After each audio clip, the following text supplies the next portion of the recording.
Good morning, everyone. I'm Michael Connor. I work with the Early Learning Division, and we're happy to have you here for our orientation to the Oregon Pre-Kindergarten program. I'll let other folks from ELD introduce themselves. If you're not talking, it might be helpful if you're muted. And I'll just say again, we really welcome you if you're able to join via camera. That helps us out a lot. It's great to see your faces. Other ELD folks? Hi, this is Lindsay, Preschool Program Specialist with the ELD. Good morning, I'm Teresa Waite, and I'm your Early Learning Grant Specialist here at ELD.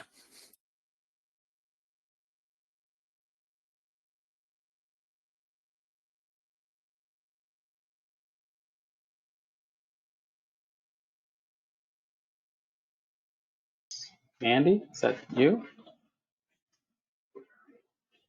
Good morning. Yes, I'm here. I'm the Head Start Collab Director. Welcome, everybody. Well, I can probably share my screen. I say that probably because it does seem welcome, sort of, Annie, although it says Carol. Glad you're here.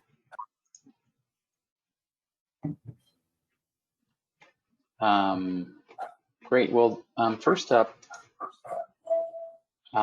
Lindsay, remind me, did you have an idea for an intro, or did you want to do something different? I had this, but you know. No, that sounds great for our program directors. I've got a slide for all of our team. So okay, great. So program directors, and then Andy had a really wonderful addition, if I could grab onto that, which is, if I can,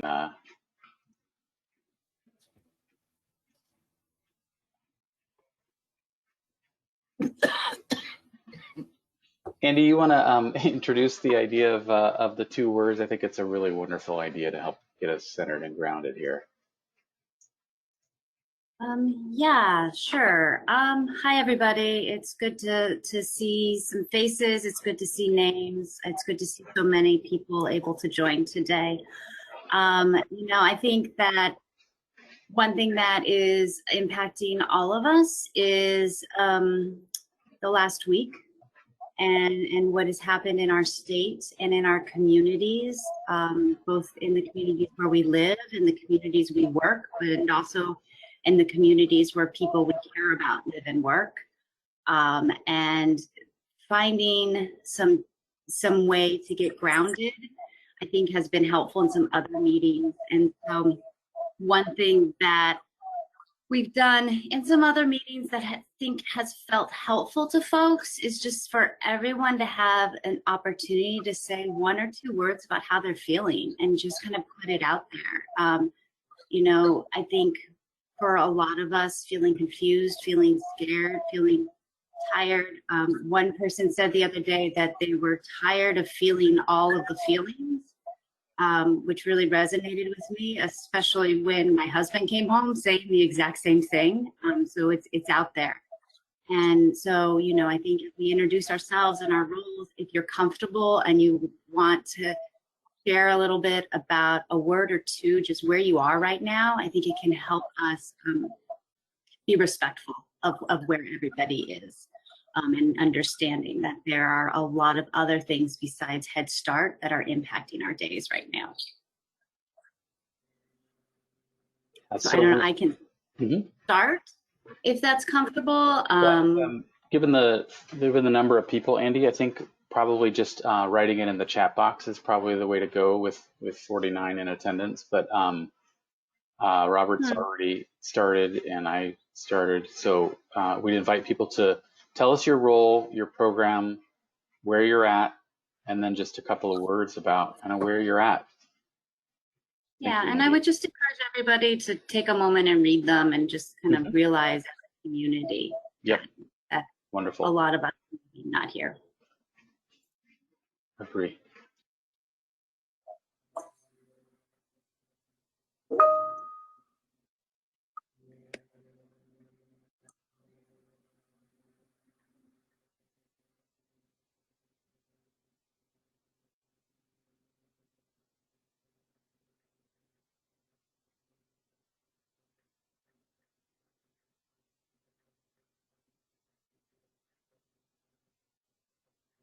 don't forget to say what your program is. There's some names on here I don't know yet. So especially if you're not on screen, I would love to know where you are, where you're from. Thank you.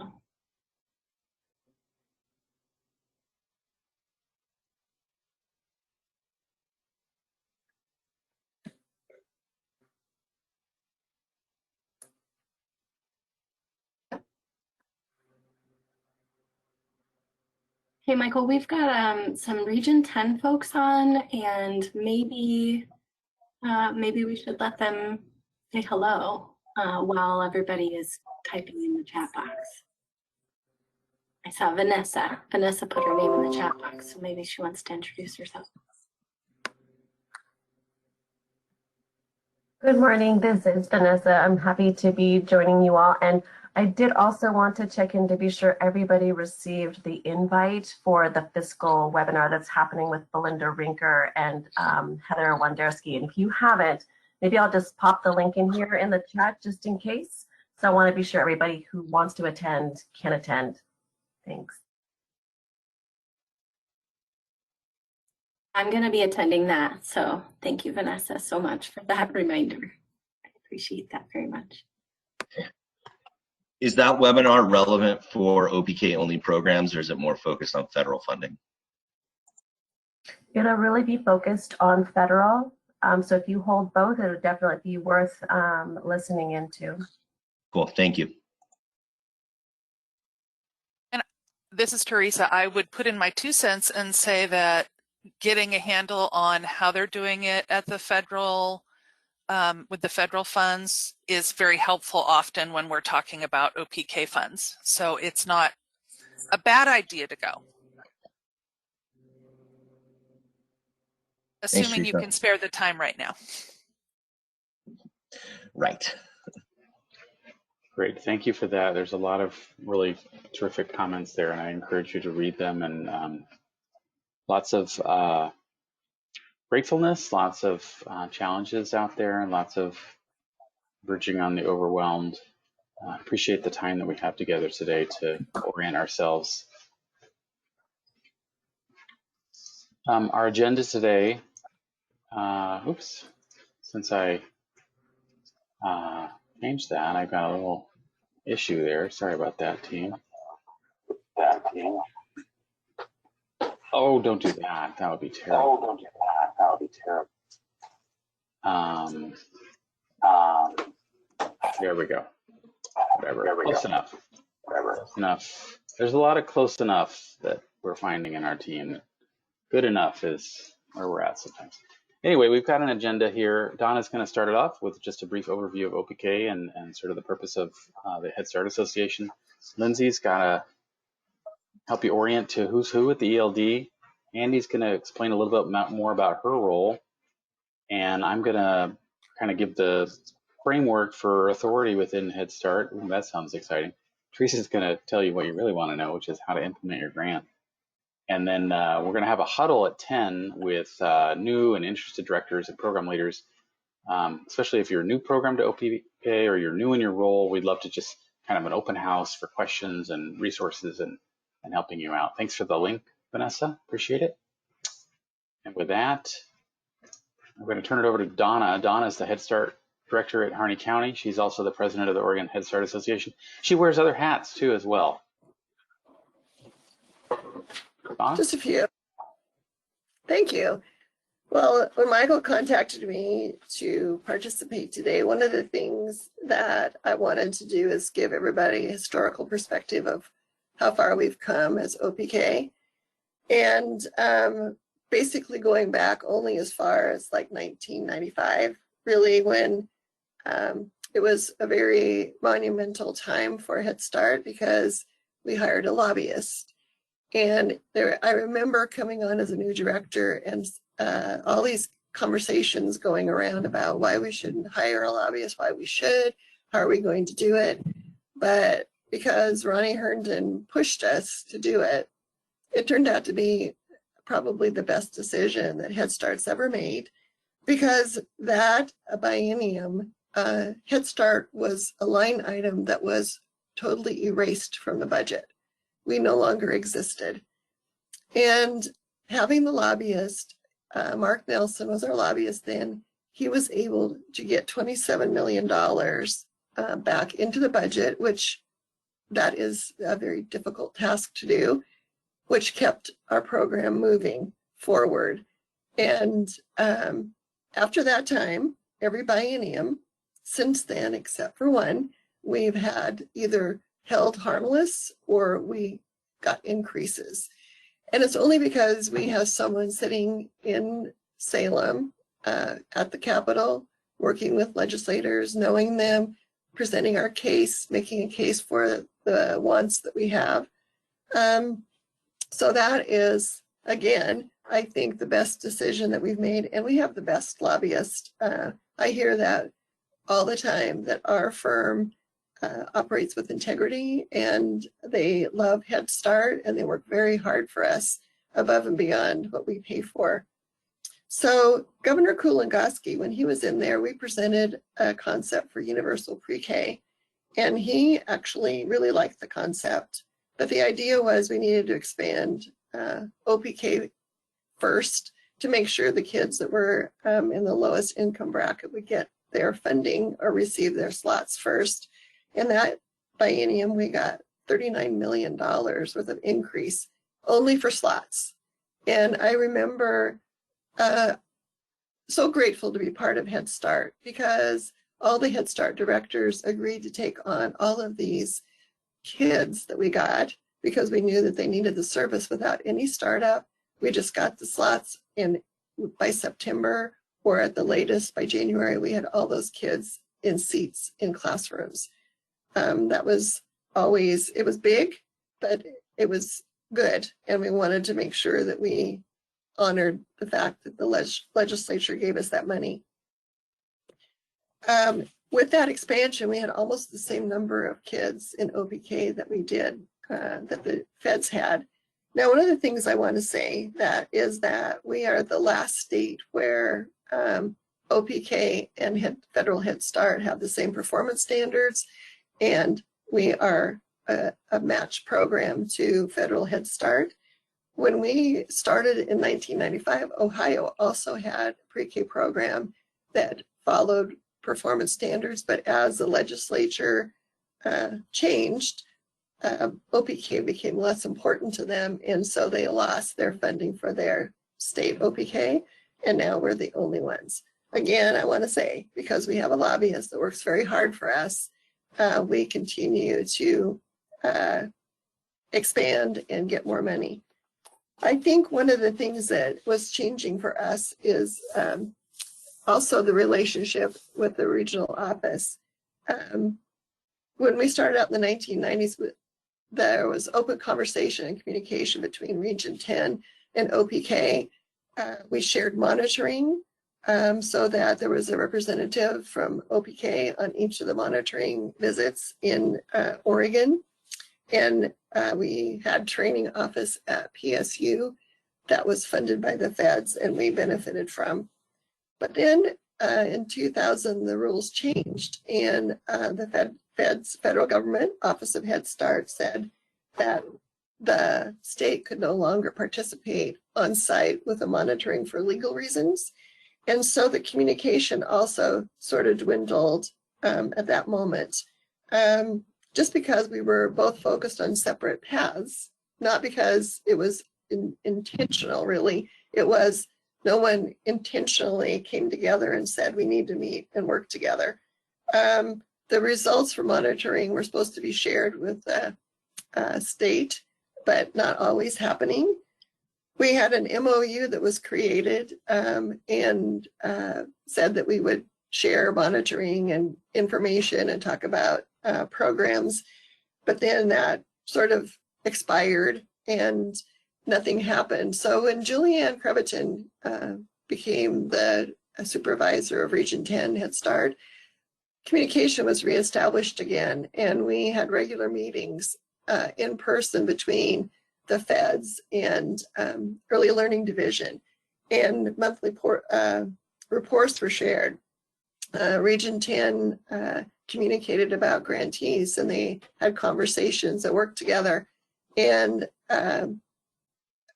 OHSA was included in those conversations, which was the first time ever. I think when Miriam came on board at the Early Learning Division, OPK, the association, has really enjoyed the best relationship we've ever had. Miriam gets Head Start. She loves Head Start. We had the best opportunity at the last session because, well, a year before the session began, Miriam, our lobbyist, Sarah, and I met regularly to talk about how we were going to move forward in the budget process for the last session. And we wanted to, Justin and I always know that if we can be in the budget and have our asks come through the division and then we support that, there's a lot of strength there. It's harder to do it when you're outside of that process. So this is the first time. We've always had to work outside the process. The division put their budget forward and then we'd ask for additional things that we wanted. But this last session, we were in step the whole way. We talked about what we needed, what the directors wanted, what programs needed. And Miriam, Sarah, Justin, all of you went to work to convince the legislature that this was important work, and we needed to support children in our young children in our state who are the furthest from opportunity. So our relationship with Region 10 is great. The association's relationship, the association's relationship with the ELD is great. And I think because of that, we are experiencing the largest expansion that we've ever experienced in the history of Head Start.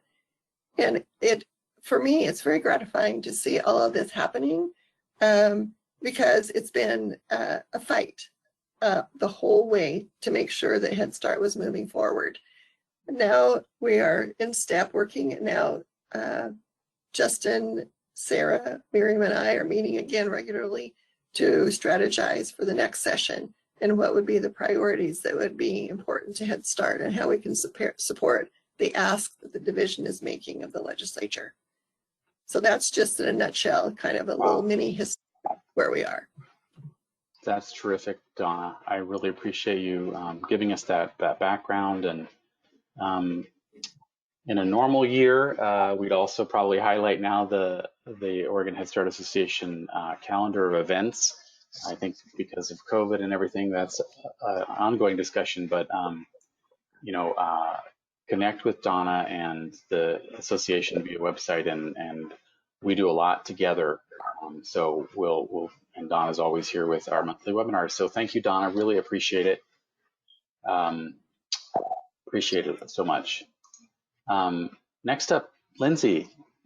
Lindsay's going to help us make sense of who's who. I'm going to do the best I can. So we continue to grow gratefully, as Donna was just saying, that the legislature has allowed us to continue to grow at a time of seeming austerity. Michael, will you go to the next slide, please? So we've gotten a lot bigger since I've gotten here in 2 years ago. And so I just wanted to give you guys all a brief overview of who is who. So right in the center are the folks who kind of work with all of the programs, and Teresa could be possibly moved in there sometimes, same with Andy, and probably all of us really. But Gwen Bachtel, who you guys know, is our director of the program unit, and she, I'm not sure if everybody has gotten a chance to know her history. She had been active in early childhood for 20 years with a focus on social justice and the impacts of trauma and poverty on individuals, families, and communities. Since moving to Oregon in 2003, she has been the program director for statewide migrant seasonal Head Start with OCDC, and Head Start director for Head Start of Lane County. She joined the Early Learning Division in 2015, so she is next to Teresa as the longest standing person on our team so far. And she started as an early learning program specialist responsible for implementing the new publicly funded mixed delivery system, Preschool Promise.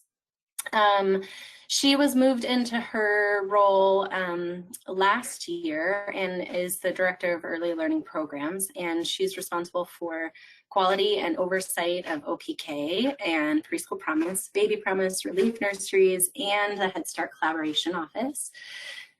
So she has to keep all of us in line, which probably is not as easy as it sounds.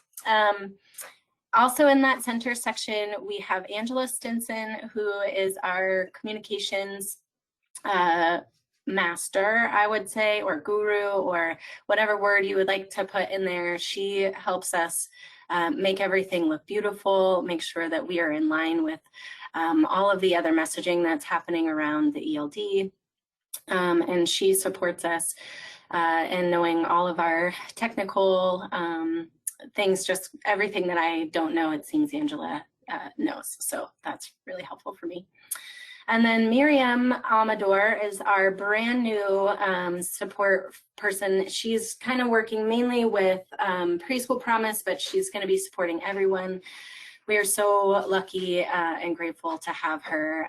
She will also be really supportive in working directly with our Spanish-speaking providers for Preschool Promise, and then helping to make sure that we get things translated in a timely manner, and so really supporting Dana Young with that. Moving out, we'll go to OPK. We've all introduced ourselves, but again, Andy is our collaboration director. I'm a preschool program specialist, Michael Connor, same thing, as well as TNTA, and then Teresa is our grant manager. For Preschool Promise, we have Dana Young, Miriam Amador, Anthony Maritrano, I mess up his last name, I'm so sorry, Anthony, and Rania Abaras. I was gifted some short bios, so if it seems like I'm reading, I am.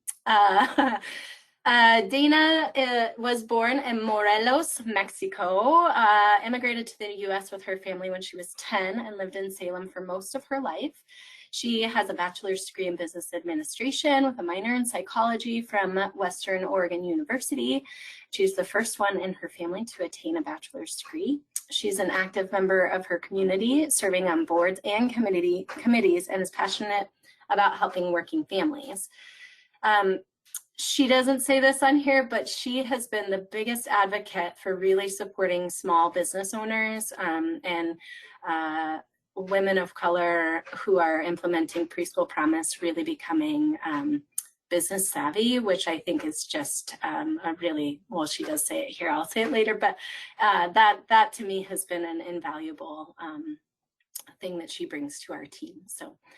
Most recently, she has worked with Marion and Polk Early Learning Hub, and during her time with the Hub, she oversaw and led Preschool Promise for the Hub region. And then in a short time, she was able to take the new grant and loosely define structure and implement it in the community with a wide variety of early learning settings. She developed processes focused on improving business acumen of home-based providers and has been a strong advocate for families having access to preschool opportunity in a setting that works best for their circumstances. She is continuing to work tirelessly to ensure providers have what they need to be successful, and in turn, children are successful.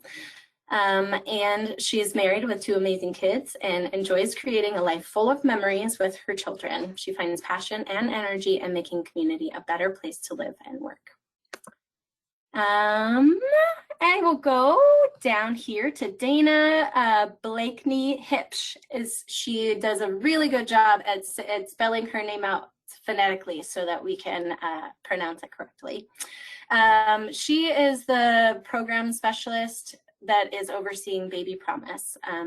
She really is in this box kind of by herself, along with John Reeves, the infant toddler specialist, who's actually unfortunately not on our program unit team as much as we would like him to be.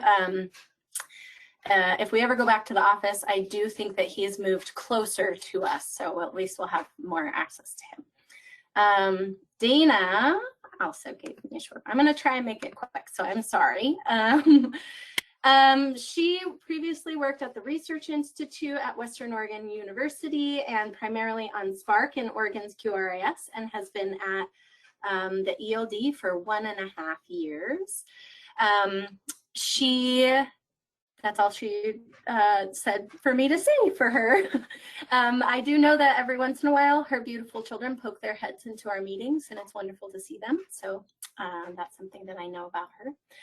And then we'll move over to Relief Nurseries, where Teresa Wade is also. I'm going to let folks who are on introduce themselves. So I'm introducing the folks who have not, were not able to make it. Meredith Russell is the program specialist for Relief Nurseries and a member of our team, supporting other publicly funded programs.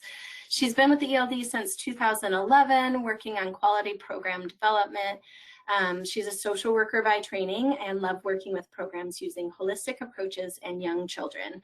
Her last sentence is a very complimentary sentence about me, but I don't need to say that. So this is our team.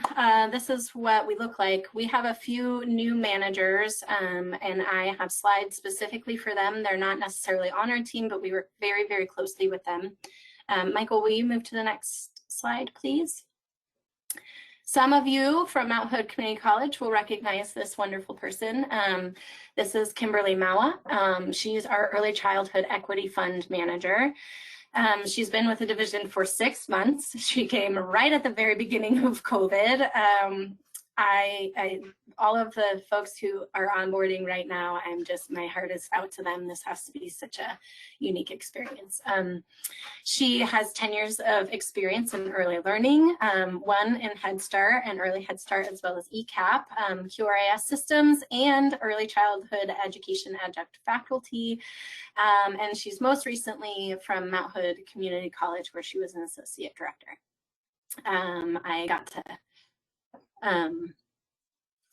I got to hang out with her a lot yesterday, so that was nice.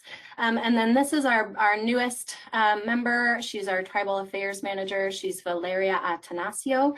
She began in August. She's a citizen of the Grand Ronde Tribe and joined the ELD from the Early Learning Hub Marion Polk, where she actually took Dana Young's job when Dana Young came to the state. So she holds a graduate certificate in infant toddler mental health psychology, and both from Portland State. Oh my gosh, she is so busy, this woman. She also has these 2 little beautiful babies. So she most enjoys spending time with her family, and you can read the rest here. I took a long time. Thank you so much for your patience. I hope that that those give you a little more context on who we are and what we do. We can send this specific slide out to everyone, just so you can kind of see how our job duties are a little more specific, and who to contact. Thank you, Lindsay. Appreciate that. Thank you very much. Next up, Andy. Hi, everybody. Yeah, so just tagging a little bit on what Lindsay said, we thought it might be a good idea to touch on the Head Start Collaboration Office and what that can do for all of you. As Donna was saying, there's history there, this history of collaboration between Head Starts and the ELD, and really my role moving into the Head Start Collaboration Director is to continue to build on that history. The Collaboration Office has evolved over the last couple of years in its structure, but not in its purpose. And so what we're trying to do is, as Lindsay says, the ELD has been thankfully growing, that we want to create some more alignment within the ELD. And so bringing the Head Start Collaboration Office into the unit that focuses on OPK, as well as Preschool Promise, Baby Promise, Equity Fund, all of those gives us an opportunity to strengthen our collaboration and to frankly make it a little easier too, because there's relationships there and we're in the right conversations. And so the Head Start Collaboration Office, if you've been around or you've heard used to kind of reside with one person, and they had a desk somewhere, and sometimes we would see them, but now it is the entire program unit. So Michael, Lindsay, Dana, all those folks that Lindsay just told us about, they are part of the Head Start Collaboration Office. And then my role as the director is to really be the warm handshake between you and whomever can help with any situation you're having, whether it's wanting to build on some strengths that you've identified and bringing in some collaboration opportunities there, or if it is supporting some collaborative problem solving. And then also really as a whole, helping to elevate your hopes and dreams and concerns.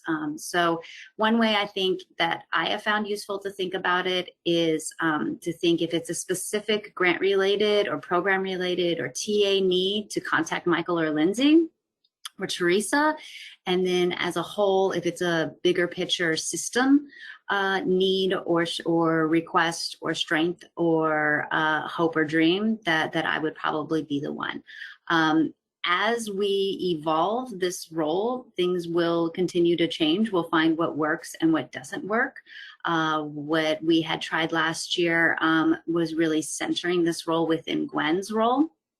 And I think what we found was that that didn't allow for the Head Start Collab director to provide enough energy and space and really that collaboration, frankly, role in addition to the many other hats that she wears. And so by bringing it onto my role, then we're hoping that we will be able to participate more in these types of conversations with everybody. And so then I think I would just also mention that in addition to Head Start Collaboration Director role, I do still lead the Partnership for Pre-Kindergarten Improvement Grants for the next year. There's one more year left in that grant, so you may also see me in other meetings as they may relate to Lead, Learn, Excel or to another part of that work. I also am working very closely with the CCRNRs in partnership with Preschool Promise to establish their professional development system. So if you're ever in a CCRNR meeting, you will see me there. I work pretty closely with the early learning hubs, especially around coordinated enrollment for Preschool Promise. So if you ever end up in a hub meeting, you may see me there. Pretty much you may see me anywhere. I'm like I pop up and you'll never know when you're gonna see me again. But hopefully you all know that you can reach out to me at any time with any questions or just to have a conversation and learn about your programs. I'm looking forward to knowing more about everybody's individual programs and communities.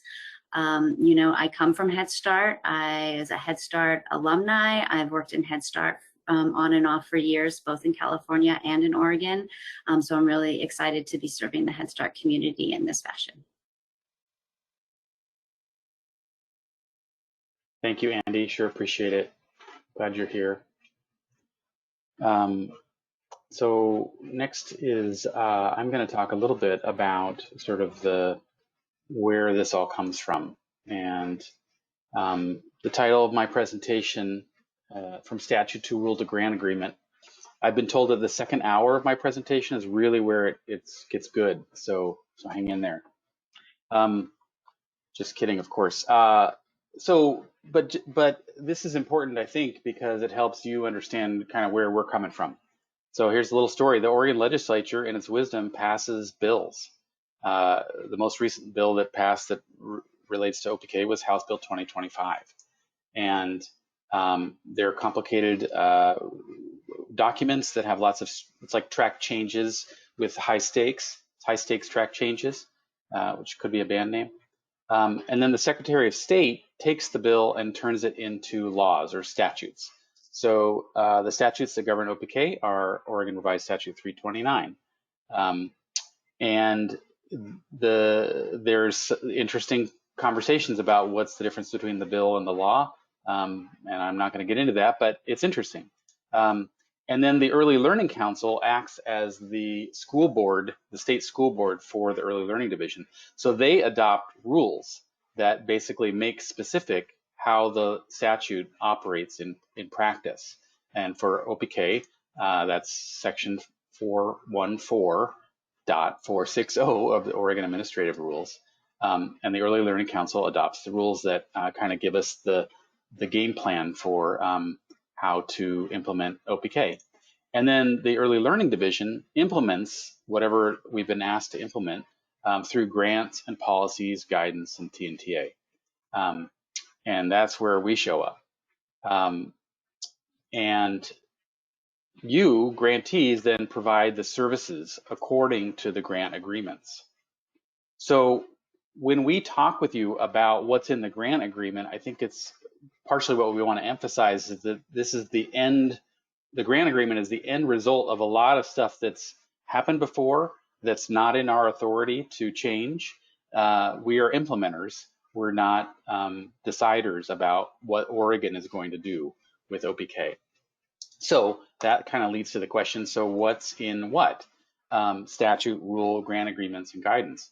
So in statute, it says OPK follows Head Start guidelines, federal Head Start guidelines. So that's what Donna was talking about, that our program by statute, all the Head Start performance standards, the Head Start Act, the information memoranda that come out of Head Start, they guide our program. And also in statute, it says that OPK will follow the minimum salary requirements established by the Early Learning Council. So you can see what a high level charge that salary requirement is. This is not Michael and Lindsay sitting around saying, wouldn't it be nice? This is a Oregon law that says if you're doing OPK, you need to meet the minimum salary requirements. So then, but what's in rule? The rule, some of the things that are in rule, it says, again, meet the minimum salary requirements established by the Early Learning Council. It says, implement OPK according to the guidance that the Early Learning Division, us, puts out. So that's in rule. It says you need to report any suspected child abuse. It also lays out how to apply, how to appeal if you don't get what you want, who decides these things, stuff like that. That's in rule. That's in Oregon Administrative Rule. And then if we keep going, what's in the grant agreement? So in the grant agreement, it says things like you agree to complete equity deliverables. Every year we have deliverables around our equity plan. It says you'll use TS Gold for assessment. It says you'll use class for program improvement. It says again, you'll meet the salary requirements. I see a pattern here. It also says what you're going to report to us and when you're going to report to us and how you're going to report to us. Teresa's going to get into that a little bit more with you. But I hope that sort of lays out a little bit where stuff comes from. So let's talk about that. In the grant agreement, it says you'll use TS Gold for formative assessment. So one thing we want to emphasize is that our focus is on observation and assessment for individualization, especially in the context of COVID. So we have this tool that we've adopted, TS Gold, to help teaching teams observe and assess and individualize instruction. And you have a lot of flexibility about how to implement that given all that's going on. We really want to emphasize that you are in the best position to decide how to implement grant agreement requirements given the context of at least 2 emergencies going on, probably more. Okay, so we have pushed back the checkpoints for this year for a couple of weeks to accommodate folks who are opening late. And you're going to be telling us on a report, on a survey that I'm going to talk about in a little bit, how you are modifying services according to the situation that you're in. And TS Gold is one of the things we're curious about. How are you modifying the use of TS Gold given what's going on? I would say in general, the more disrupted you are, the more unusual your service delivery is this year, the more you're going to be adopting and being flexible about your implementation of TS Gold. That makes total sense to us. Many of you have kids in care, in emergency childcare, in center-based, smaller group size, and people got masks and all kinds of stuff, but you're meeting with kids regularly. I would say probably you're implementing TS Gold fairly regularly. For people who are doing remote or hybrid or some super cool thing we don't even know about, or you haven't opened yet, you're going to be modifying TS Gold a whole lot, and that makes sense to us. So what we want you to do is confer with us if you're feeling stuck, and let us know on the form that we're going to provide how you're modifying TS Gold. Using class for program improvement. This is all going to sound very familiar. Our priority is meaningful interactions. We have a tool that helps measure that called class. We're working on support for you. You have wide discretion in how to implement class using class for program improvement. Wide discretion. I don't think class via Zoom makes much sense. That's my 2 cents. You may have a different vibe. Maybe you've got a super cool way, but we want to emphasize that you're going to tell us how you're using class for program improvement. If you're collecting class observations, we'll ask you to share that data with us. You've got a lot of flexibility in how you're implementing. Another ELD requirement is that you need to follow the health and safety guidance, that's the emergency guidance that's passed around COVID. We've already done a webinar on that on our website. We've got lots of resources. When you get the slides, you can just click on this thing and it'll take you there. It looks about like that. If you're feeling stuck, let us know, but you don't need to register as emergency childcare. There's lots of TNTA. You can talk to your licensor, you can talk to us, you can look on the website. We have a recorded webinar and so forth. So that brings us to modified services reporting. That's something that we're requiring this year. We need to know what you're doing to modify your services given the various 1, 2, 3, 4 emergencies that we have going on. It's going to be via Smartsheet, and we're interested how have you modified services. If you're a dual funded program, a good start will be, well, what's the correspondence you've had with the Office of Head Start Region 10? We'll ask you to turn that into us so we can see what your conversations have been like. But we're going to be asking, because we've been asked by the legislature to really keep track of this expansion year, we are likely to be asking you about things that you haven't told the Office of Head Start Region 10 about. So we might say to Cynthia, how are you doing HR in a virtual world? HR is a component of Head Start. Or we might ask Karen, how are you doing parent engagement if you're not having parents on site? Those are the kinds of questions that you're going to be filling out in a form. We're going to send that out in a few days. It's going to be fairly self-explanatory, and it'll be due on the 5th of October. Brett's going to write that down. 5th of October, survey, modified services, done. I'll pause there. I'll check the chat box.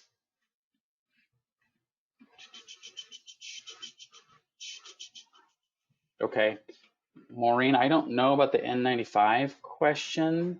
That's a really good one. Yeah, we can ask, as Darcy had a question about some shoe covers for early Head Start classrooms, and I was able to check in. We do not, just so you guys know, we do not have shoe covers. I had accidentally wrote show covers, which brought a lot of really fun pictures to our minds about show tunes and so on. But I can ask right now about N95 masks and just see if the state is holding any right now. Maureen, I'll send an email and see if I can get a response before the end of the meeting. I can't think of a better transition to Teresa than thinking about show tunes. Teresa? I heartily agree, actually. Unfortunately, with the smoke, I don't have any I can sing for you today. Hey guys, I am your Early Learning Division Grant Manager for OPK, and what a lot of that means is that when you have questions about a lot of the technical aspects of implementing the grant, the mechanics of the grant, not the program side of the grant, I am your person. Michael, if you want to go to the first slide, I'm going to start by talking about the grant manual. And this was posted online. It's been sent out. If you haven't been able to get to the grant manual, please let me know. I'm happy to send out copies. And in fact, I'll be sending out a few documents after this onboarding training. This is kind of your one-stop shop for the grant. Because it's the first time we've done it, it's going to be a work in progress as we learn what's helpful, what's not, what we could do better on that. It's a partner document for your grant agreement in that hopefully it explains much of what you need to know to execute the grant agreement. If you can't locate the answer here, you can give a shout out to me and I will work with you if I'm not available, or if you think it's more programmatic. Your program manager is the person to contact. Michael and Lindsay wave at everybody so they know who you are. And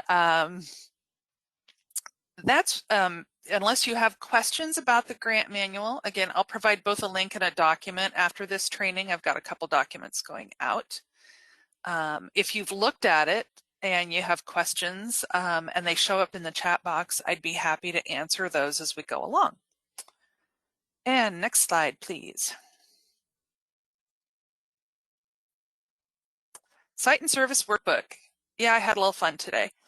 I look at your site and service workbook in a number of ways. This year we're going back to the old format of an Excel workbook. The tabs in the workbook are program information, staff contacts, your site list, and then other tabs broken down so that we get classroom information for your sites, both in the grouping of ages 3 to 5 and in your P3. Also your screening, assessment and curriculum, and any teacher waivers either needed by OPK only programs from us or waivers you've received from Region 10 that need to be documented here. And that all funnels into some data roll-ups. And the data roll-ups this year are a new tab. It's not a page where you enter anything. Right now it's fairly basic, mostly about total numbers of children. And although we will be changing this as we learn what we can do, but it might be a good place for you to double check numbers. If the numbers on the data roll-ups page don't match and you can't figure out why, I'm happy to talk to you and let's walk through it and make sure it's not me putting formulas in wrong and where the data is coming from. We're hopeful that by going back to this workbook format and then having data roll-up pages, it's going to be much easier for us to collect information when we get asked about our programs on a state level or in regional levels. And that's another document that's going out after this meeting.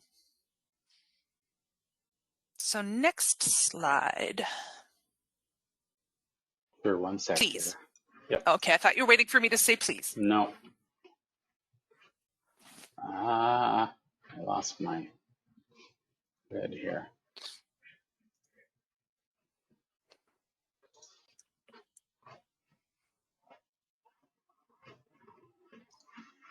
The budget workbook, yet another document going out. It's very similar to the budget workbooks of the past, except that it is a one-year budget workbook. Since we have already asked, because these grants were broken into 1 year at a time during this biennium, we're having a totally separate workbook. There's no changes in the general format from the year one. It is a single year. Quarterly expenditures are going to be reported in Smartsheet during this year and going forward, not in this document because it's kind of unwieldy to manage the quarterly expenditures monitoring if we keep having to accept new workbooks.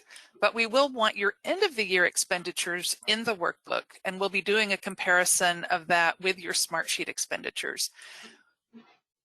I think for this year, I don't necessarily expect them to match 100% as money moves and budgets adjust, but it will be a point of conversation to just kind of get a handle on how expenditures throughout the year are going, and then how they're working into end of year. Next slide, sir. Coming right up. Thank you.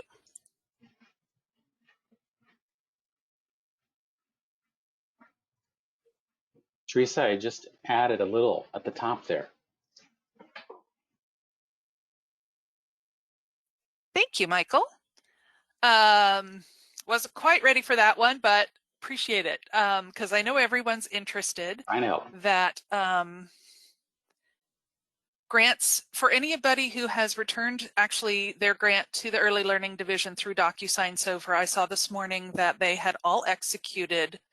What this means at this point is that we are now waiting for the final budgetary release before we can move funds into EGMs. But you can start the work because the agreement is executed, which means we can officially say that as of July 1st, any work taken for the grant is now part of what we will be paying for.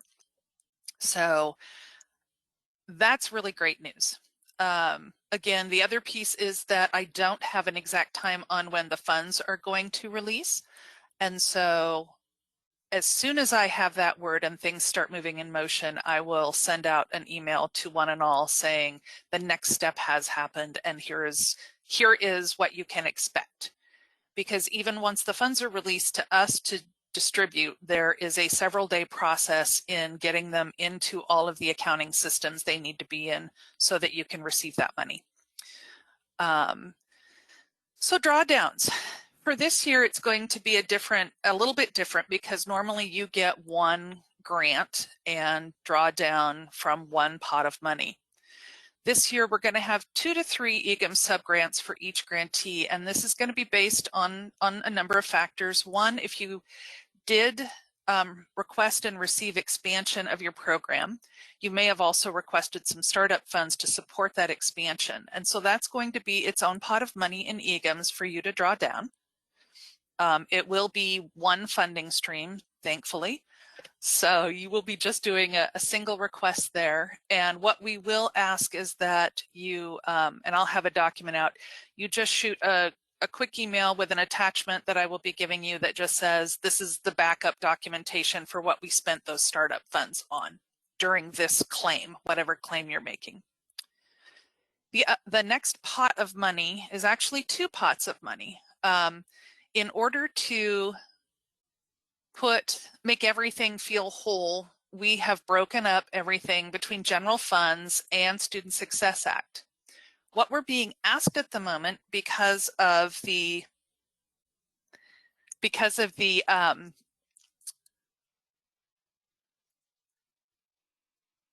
trying to think of the word, sorry, because the Student Success Act money is money that comes into us from other sources, and because we don't have an exact pinpoint number on what money is available at the moment, we are going to ask you to start off the grant cycle by claiming from the general fund pot. And then in the future, we will ask you to break your claims by a percentage that we will give you between the 2 pots of money.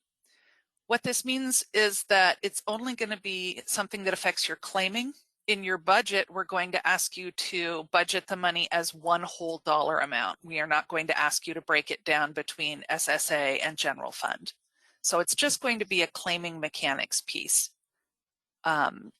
And more instructions for that specifically will come out once I send you the information that says we are able to move forward getting money into the accounting system. And I believe that barring any questions, which I don't see at the moment, those are the pieces of my puzzle today. Teresa, would you mind saying that thing about Preschool Promise that we were chatting about? Oh, I'm sorry. I didn't know that I was going to be doing that. Let me look. I have to find it. Or Andy can, either way. Yeah, because I don't. Yeah, I'm happy to chime in, Teresa. It's okay. Thank you, because you might be able to answer if there are questions, and I can't. Great. Right. Just a quick reminder for those of you who also have a Preschool Promise grant. Once that is finalized, and that is also in the batch that we understand have been signed and are moving through the last process of DocuSign and getting back to you by the end of the day on Friday, that then you can expect to receive some additional materials from Preschool Promise, including some enrollment information. So just a reminder, and that was in the welcome letter. And if you, by the end of the day on Friday, don't receive a notification that your Preschool Promise grant has been executed, please reach out and let Anthony or Rania know on Monday morning. And I'm happy to put their email addresses in the chat box if that's helpful to folks. But again, those are just for those of you who also have a preschool promise grant.